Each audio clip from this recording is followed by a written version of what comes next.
নতুন যুদ্ধ প্রযুক্তি বাইরাক্তার আকিন্সি ড্রোন বিশ্বকে অবাক করে দেয়া এক শক্তির আবির্ভাব।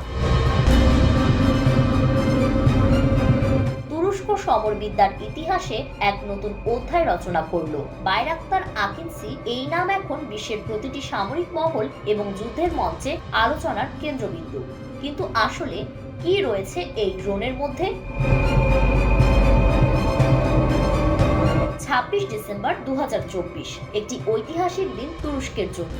সেদিন সুপারসনিক ক্ষেপণাস্ত্র সফলভাবে উৎক্ষেপণ করেছে বাইরাক্তার আকিন্সি ড্রোন, যা শুধু প্রযুক্তির দিক দিয়ে নয় বরং বৈশ্বিক রাজনীতির দিক থেকেও তুরস্ককে এক নতুন উচ্চতায় তুলে নিয়ে গেছে। এই যুগান্তকারী ড্রোনের মাধ্যমে তুরস্ক একটি নতুন সামরিক শক্তি হিসেবে আবির্ভূত হচ্ছে।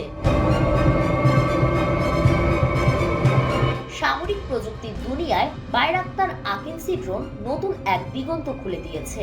এটি শুধুমাত্র একটি ড্রোন নয়, এটি এমন একটি যুদ্ধযন্ত্র যা আধুনিক যুদ্ধের সমস্ত ধারণাকেই চ্যালেঞ্জ করতে সক্ষম।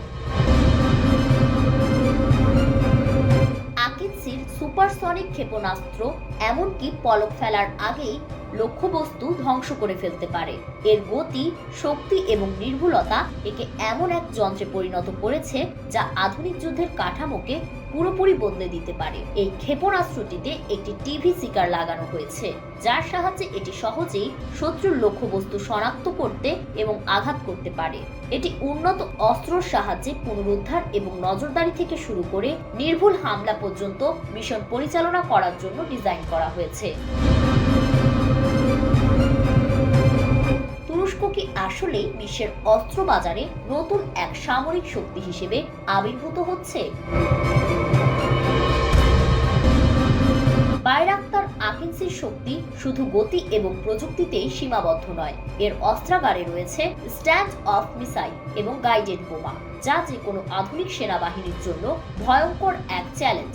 বিশেষ করে এই ড্রোনের নির্ভুলতা এমনকি সবচেয়ে জটিল ও পরিবর্তনশীল পরিবেশেও হুমকিকে নিঃশব্দে মোকাবেলা করতে সক্ষম।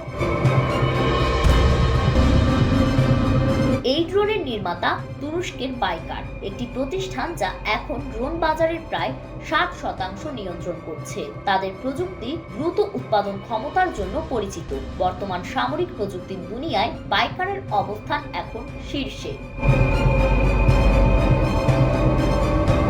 বিশ্ব এখন দ্রুত পরিবর্তিত হচ্ছে এবং যুদ্ধের কৌশলও দিন দিন নতুন মোড় নিচ্ছে। পুরনো রীতি অনুসারে যুদ্ধ বিমান, ট্যাঙ্ক কিংবা সৈন্যরা ছিল মূল শক্তি, কিন্তু মনুষ্যবিহীন যুদ্ধ বিমান বা ড্রোন এই খেলাটা পুরোপুরি বদলে দিয়েছে।